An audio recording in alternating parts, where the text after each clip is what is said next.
Pendant cette saison pluvieuse, le groupement Moafoué n'est pas épargné des dégâts que cause la pluie. La détérioration très avancée de la route dans ce coin de la province laisse à désirer. La population ne sait à quel sein se vouer. Vous aurez les détails dans ce journal.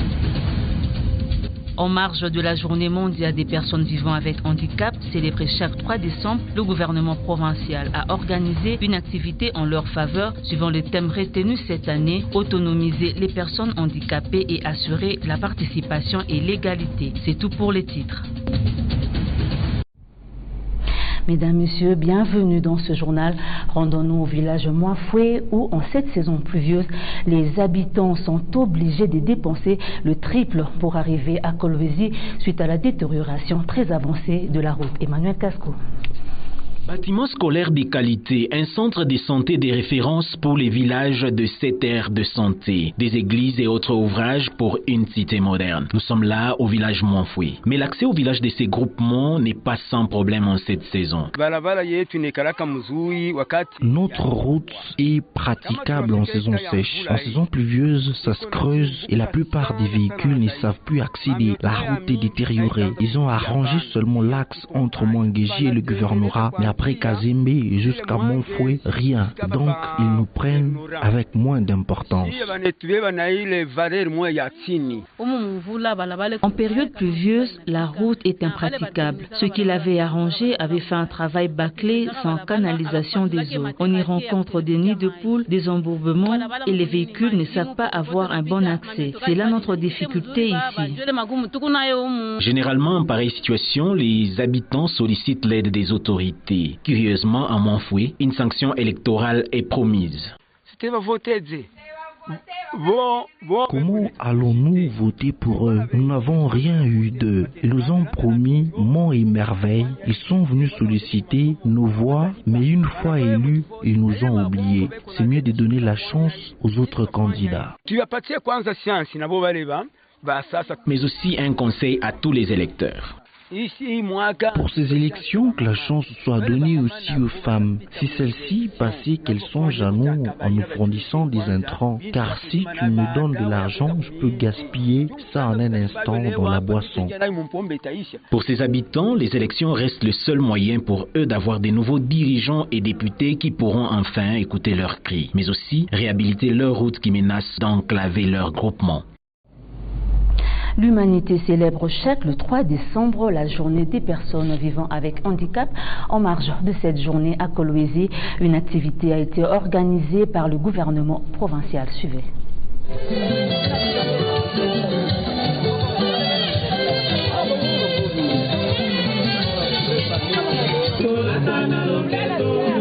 C'est une ambiance festive, empreinte de cordialité. Ils étaient tous rassemblés, jeunes, vieux, vivant avec handicap, venant des coins et recoins de la ville. Leur état ne doit pas faire l'objet d'une marginalisation.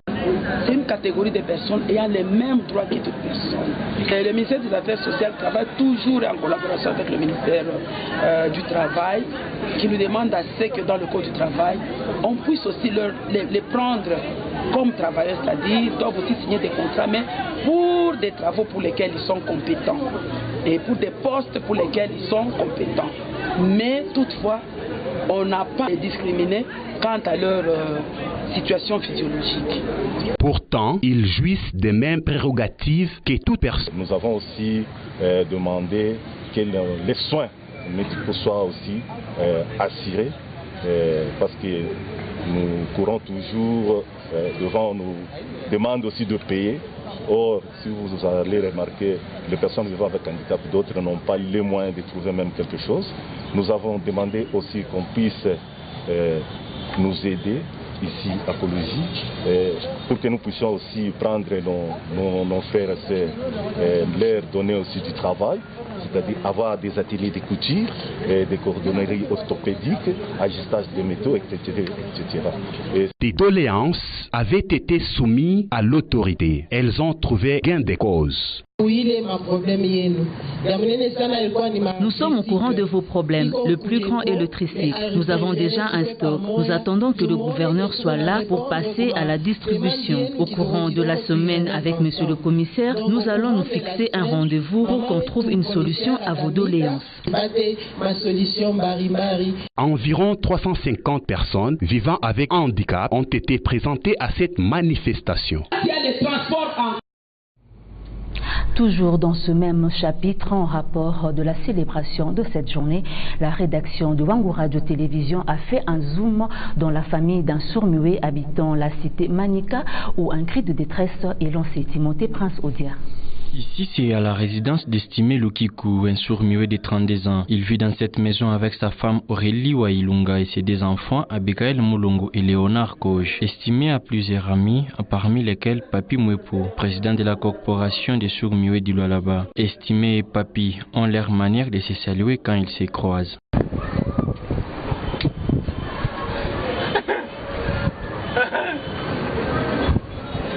Et quand l'enfant pleure, une solution est trouvée.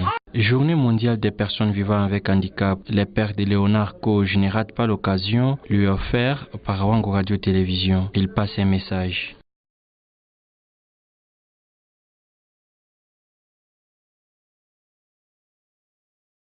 Nous demandons aux autorités de soutenir les sourds-muets. C'est très important. Mais malheureusement, certaines autorités rejettent le malentendant. Et pourtant, nous sommes tous égaux. Vous avez vu vous-même comment nous sommes installés ici dans notre maison. Même si pour engager des sourds, c'est toujours difficile.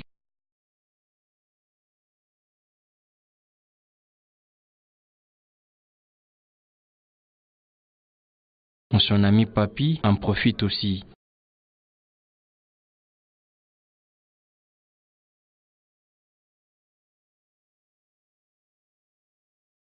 Il est important de prendre en considération les sourds. Dans des entreprises, notamment Kassise, Kamoa et autres, on n'y trouve pas de sourds. Et pourtant, nous sommes capables de bien travailler. Mais on retrouve 100% de gens qui parlent et pas nous. Nous souhaiterons que cela change.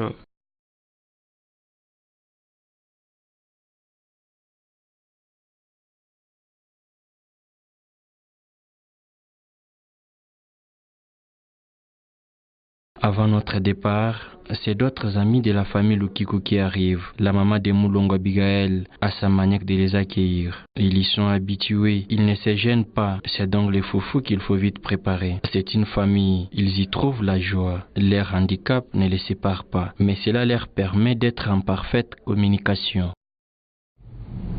Hilaire Kabeya, candidat à la députation nationale, a réuni tous les militants de leur parti politique Avenir du Congo le samedi 1er décembre à la place Saditède. Soutenir sa candidature aux élections législatives du 23 décembre était au cœur de cette rencontre. Elise Assoumani propose des détails. C'est un sacré bain de foule que réalise Hilaire Kabeya 6-7. Des drapeaux hissés, effigiés, calicots. Tout est fait pour ranimer cette ambiance de carnaval entre les cadres du parti politique Avenir du Congo et ses militants. Cette rencontre n'était pas aléatoire.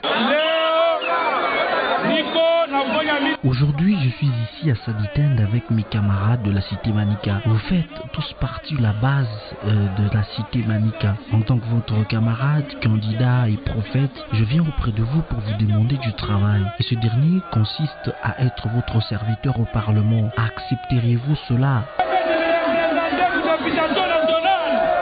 Hilaire Kabeya, candidat à la députation nationale, n'a pas des origines hypothétiques. C'est un natif de Kolwezi.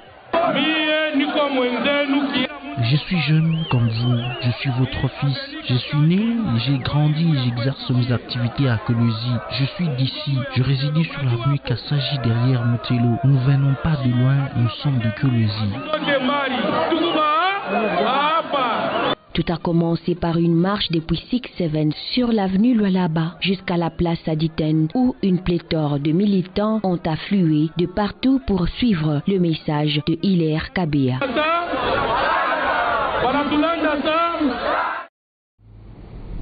Après l'inauguration de l'entreprise Sidodex par le chef de l'État Joseph Kabila le 1er décembre à Likasi dans la province du Haut-Katanga, plusieurs questions se posent par rapport aux dangers auxquels sont exposés les habitants, surtout avec la prolifération des entreprises minières. Henri Yav, ingénieur chimiste, a donné quelques pistes de réponse. On l'écoute. Disons que quand vous parlez de la prolifération des entreprises minières, c'est ça qui fait que la demande en réactif, en fait en explosif, soit assez élevée. Pourquoi? Parce que dans la chaîne de production du cuivre ou du cobalt, il faut d'abord faire l'abattage. Donc dans les mines, il faut faire l'abattage et pour permettre le transport des minéraux. Et c'est ce qui demande à ce que nous puissions utiliser une grande quantité d'explosifs dans les mines, et pratiquement avec cette prolifération des entreprises minières, nous avons besoin d'une grande quantité d'explosifs. Et c'est ce qui fait qu'au lieu d'importer ces explosifs, si nous avons une entreprise locale ou une entreprise qui est chez nous qui en produit, tant mieux. Danger, non, mais ça dépend de comment on peut gérer. Donc comment on peut produire, comment on peut stocker, comment on peut transporter. Donc il y a des normes de sécurité qui sont démises pour que nous puissions faire les travaux en milieu industriel avec beaucoup plus de sécurité. C'est vrai que la plupart des réactifs que nous utilisons dans les milieux industriels sont dangereux, mais il y a toujours des manuels d'utilisation, il y a toujours des manuels de sécurité qui nous permettent de les utiliser avec plus de sécurité ou plus de fiabilité pour épargner la vie des gens qui travaillent autour de la population qui travaillent en fait dans le milieu où on travaille. En tant qu'entrepreneur aussi, je sais que les gens qui ont implanté, les gens qui ont investi, un investissement c'est un risque. Donc il y a déjà de prime abord des mesures de sécurité, déjà de prime abord tout un arsenal de sécurité qui doit être mis en place pour que l'investissement ne puisse pas disparaître du jour au lendemain. Donc pour moi, cette entreprise est le bienvenu chez nous. Pourquoi? Parce que ça va créer des emplois. Donc les jeunes Congolais de Likasi vont être recrutés là-bas, ils vont travailler. Et puis l'argent va rester chez nous. Au lieu d'importer, l'argent va être... on va acheter ces produits chez nous, ça veut dire que l'argent va rester au pays. Et c'est un plus par rapport à notre État. Donc il n'y a pas de crainte par rapport à ça. Cet investissement, c'est un plus par rapport à notre environnement et par rapport à notre pays. Parce que nous voyons que de plus en plus, nous avons les métaux qui sont en train d'être produits et qui sont en train d'être vendus. Donc c'est un plus. Pour moi, c'est un bienvenu dans notre environnement et dans la province du Haut-Katanga. Parlons sport. Dans ce journal, le FC Blessing a battu les Saint-Luc de Kananga sur la note de 2-0 le dimanche 2 décembre au stade récréatif Manika en commune de Dilala pour le compte de la 8e journée de la Ligue nationale de football division de Junior Mbayo. Deuxième défaite de l'association sportive Saint-Luc de Kananga. Après les cercles sportifs Manika, le prêtre de Saint-Luc a encore trébuché ce dimanche 2 décembre au stade Manika face au Béni des Blessing. Dans un match dominé à 100% par le football club Blessing, déjà à la 15e minute, Guilhem Massikini ouvre le compteur de but et sera imité à la 38e minute par Deo Kila.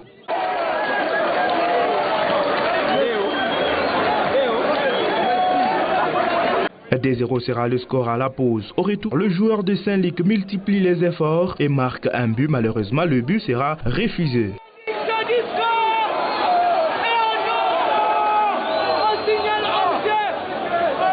Juste après 5 minutes, Cédric Kinzonza fauché dans la surface des réparations. Encore une fois, l'arbitre tunisien ne siffle pas pénalty. Le terrain de foot sera transformé en terrain de boxe.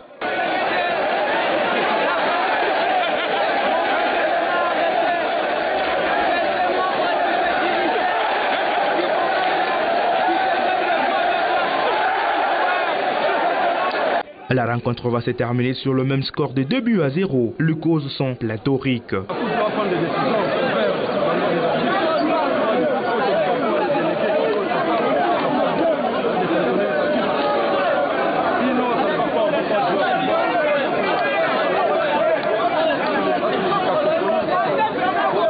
Cette victoire ne leur permettra pas de croiser le bras. Nous nous sommes préparés en conséquence pour conserver la 3e place et chercher comment on peut bien négocier la phase retour. Le Football Club Blessing jouera le dimanche 10 décembre à Kolwezi contre l'IS Mpanda B50 de Likasi. Toujours en sport, le Raja Athlétique de Casablanca, sacré champion de la 15e édition de la Coupe de la Confédération de la CAF, dimanche 2 décembre au stade des Martyrs de la Pentecôte à Kinshasa. J.R. Sakissa.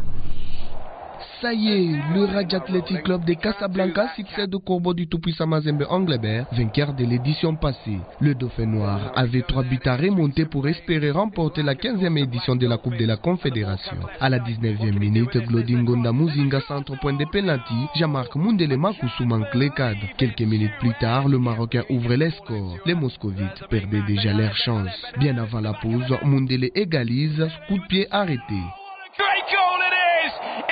Corner, an absolute boomer, and AS finally get a goal right on half time. Un but partout sera le score après 45 premières minutes. Au retour, Moukoko Batezadio, le nouvel entrant, marque le deuxième but à la 70e minute. À la 73e minute, Fabrice Luamba marque le troisième but qui donne de l'espoir au Banavea. Malheureusement pour l'équipe congolaise qui voit la coupe s'envoler au Maroc, le Raja gagne $100 000 et avec l'Ebdos concentré pour une nouvelle aventure à Ligue des Champions de la CAF saison 2018-2019.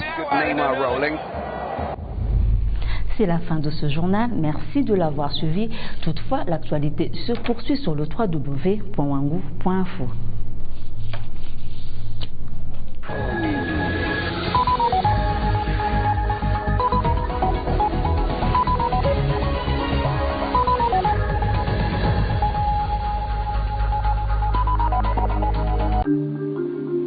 Qui fait quoi? À vous de juger. Kakwata.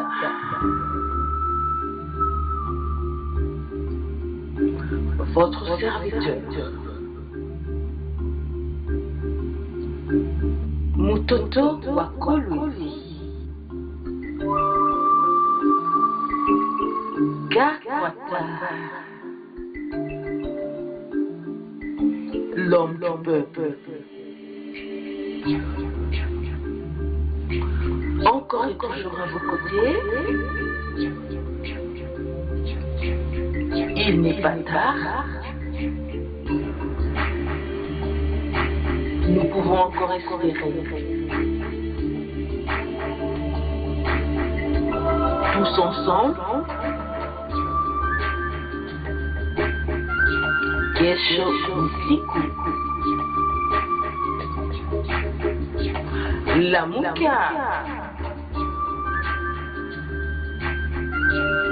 Pamoja jenge kolwezi yetu. Sisi kwa sisi.